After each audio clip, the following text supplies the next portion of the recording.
Bonjour à tous, j'espère que vous allez bien. Alors aujourd'hui, je vais vous parler de l'espace de pratique et de son importance. Pour ceux et celles qui ne l'ont pas encore créé, je vous invite vraiment à le faire, car cet environnement crée une ambiance propice afin de pouvoir vous déposer en toute sécurité, vous détendre, vous sentir totalement chez vous. Vous pouvez utiliser des bougies, de l'encens, des huiles essentielles, des sprays auriques, une musique de fond. Vous pouvez y mettre des minéraux, vraiment ce qui vous permet de vous sentir bien comme à la maison. Donc ça éveille tous vos sens, vous permettant de vraiment vous mettre dans un état de relaxation pour accueillir et recevoir le divin en vous et autour de vous. Vous pouvez également créer un hôtel pour déposer les objets qui sont importants pour vous, que vous utilisez pour votre évolution, pour vos accompagnements. Vous pouvez y déposer une statuette ou des images de divinités ou de maîtres ascensionnés ou incarnés sur Terre. C'est vraiment un espace précieux. C'est comme un temple et il représente ce qui est en vous.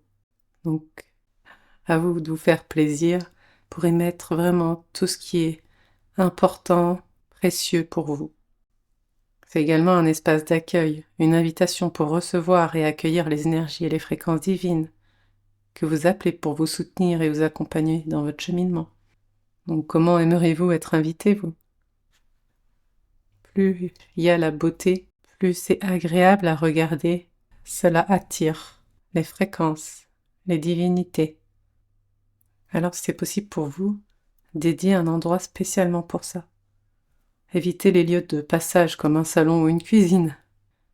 Et si c'est pas possible, essayez de trouver un paravent ou un objet qui symbolise la séparation entre votre espace de vie et votre espace de pratique. Pourquoi c'est important? Parce qu'à chaque fois, vous ouvrez votre canal. Et celui-ci peut mieux s'ancrer si vous ne bougez pas à droite, à gauche. C'est vraiment, ça travaille, vos pratiques travaillent votre structure en fait, pour ouvrir et amplifier votre canal, pour recevoir et accueillir les énergies divines. Et ça va travailler votre corps et votre structure. Et si à chaque fois on bouge, c'est beaucoup moins facile, on va dire, d'intégrer ce que nous travaillons. C'est moins stable. C'est une base solide d'ancrage pour recevoir, accueillir et intégrer ce que vous recherchez. Et à la longue, dès que vous allez vous installer, ça va vous remettre rapidement dans votre alignement. Car le lieu a aussi une mémoire, et votre corps aussi. Il se rappellera, lui, qu'ici, il peut se relaxer et se détendre. Après plusieurs années de pratique, vous pourrez vous déposer et rentrer à l'intérieur de vous beaucoup plus facilement. Votre structure sera solide et vous pourrez donc le faire un peu n'importe où. Mais ça demande quand même vraiment quelques années, mais c'est possible. Par exemple, quand vous êtes à l'extérieur au travail ou dans un aéroport, où il y a beaucoup de monde, vous pourrez vous recentrer à l'intérieur de vous rapidement. Dès que vous vous sentez dispersé, éparpillé, ou en insécurité d'ailleurs. Parce que l'espace, il sera créé en vous également. Donc vous pourrez aller partout avec votre espace sacré que vous portez à l'intérieur. D'où l'importance de créer au départ vraiment un environnement pour matérialiser, pour mettre en matière l'espace sacré que vous êtes en train de créer à l'intérieur de vous. Il est aussi important de nettoyer le lieu de temps en temps.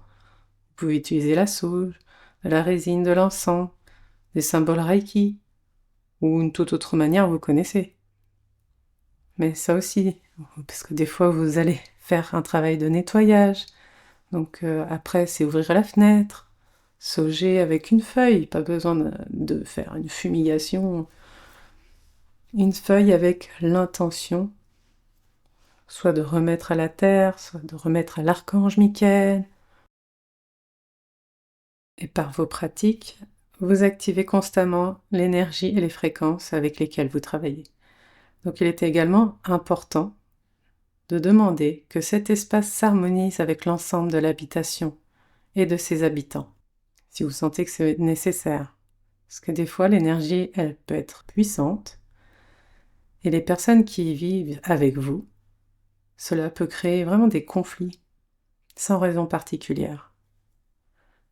La personne peut être agacée, peut être énervée, ou son mental se mettre en ébullition et ça ne veut pas s'arrêter. Ça peut également empêcher de s'endormir, parce que la personne n'est pas prête à recevoir et à accueillir les énergies avec lesquelles vous travaillez. Et peut-être qu'elle n'en a même pas envie. C'est aussi un respect avec qui vous vivez. Cet espace, cette pratique vous appartient à vous. C'est votre vérité, mais ça ne veut pas dire que ce sera celle de votre conjoint, de votre ami, de vos enfants. J'ai toujours aimé avoir un bel espace de pratique. J'ai un petit chemin de table en face de moi, de dentelle italienne. J'ai un tapis avec le symbole du fruit de vie. J'essaie d'utiliser des matières nobles, saines. Et moi, j'aime la finesse, j'aime la dentelle, donc vous pouvez être sûr que vous allez trouver de la dentelle dans mon espace. Comme les coussins de méditation ou les afous. Je trouvais jamais vraiment ce qui me plaisait, alors à une époque, je les ai créés.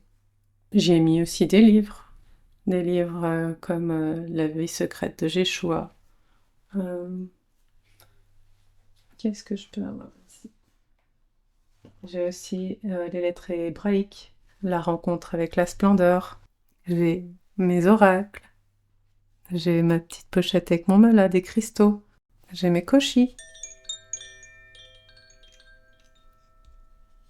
Mon bol. Enfin, mes bols. Des sprays auriques. Ça, j'ai toujours utilisé. Une personne chère à mon cœur qui est maintenant partie, mais il faisait des sprays magnifiques. Des sprays très puissants pour travailler sur tous les corps. La conscience.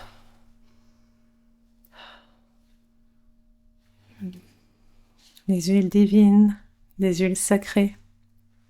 Voilà, tout ce qui est en rapport avec le divin et le sacré. Je vous invite vraiment à sacraliser, à consacrer cet espace.